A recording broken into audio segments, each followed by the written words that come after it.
Today, I'll show you how to rig your character model in Blender using two simple methods. Follow these steps and you will be able to add a working rig to any character easily. First, press Ctrl A and go to the armature menu to add a human rig. Adjust it according to your character by scaling it. Then go into edit mode, select the facial bones and press X to delete them if you don't want a facial rig. Move the rig to the front so you can see it properly in the viewport. Now, in the top right corner, enable X mirror and start adjusting the bones of the rig just like I'm doing. Delete these two bones as well by pressing X. Now carefully adjust the rig to match the arms. Place the rig exactly where the arm bones are. Do the same for the hands.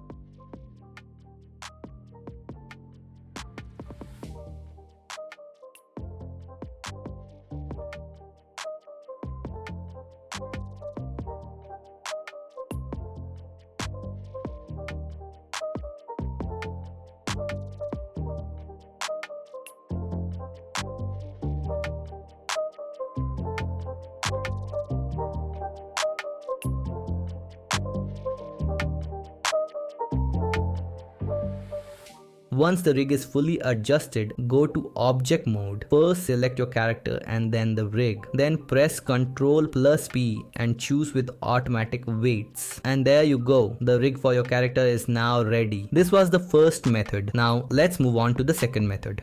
The second method is using AutoRig Pro. This is an add-on. After adding the add-on, open the AutoRig Pro panel and in the AutoRig tab, press the Get Selected button and then press OK. Now press Add Neck and place it on the neck.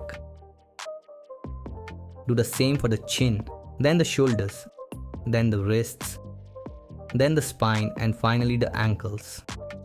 After that, just press go and your simple rig is now ready. But the work is not done yet. In the AutoRig panel, you will see a match rig option. Press that and a professional rig will be created. Now go to the skin tab. First select your character, then the rig and press the bind button. This will take some time, around 30 to 40 seconds or maybe even 1 minute if you have a low-end PC. And there you go, your rig is now ready. With this add-on, you can also create a full facial rig. I didn't cover that part because this is a beginner level tutorial and it's important to first learn how to make a simple rig before moving on to advanced rigging. Also, this add-on is not free, it's a paid tool. Let me know in the comments what topic I should make the next tutorial on. Okay, see you in the next tutorial. Goodbye.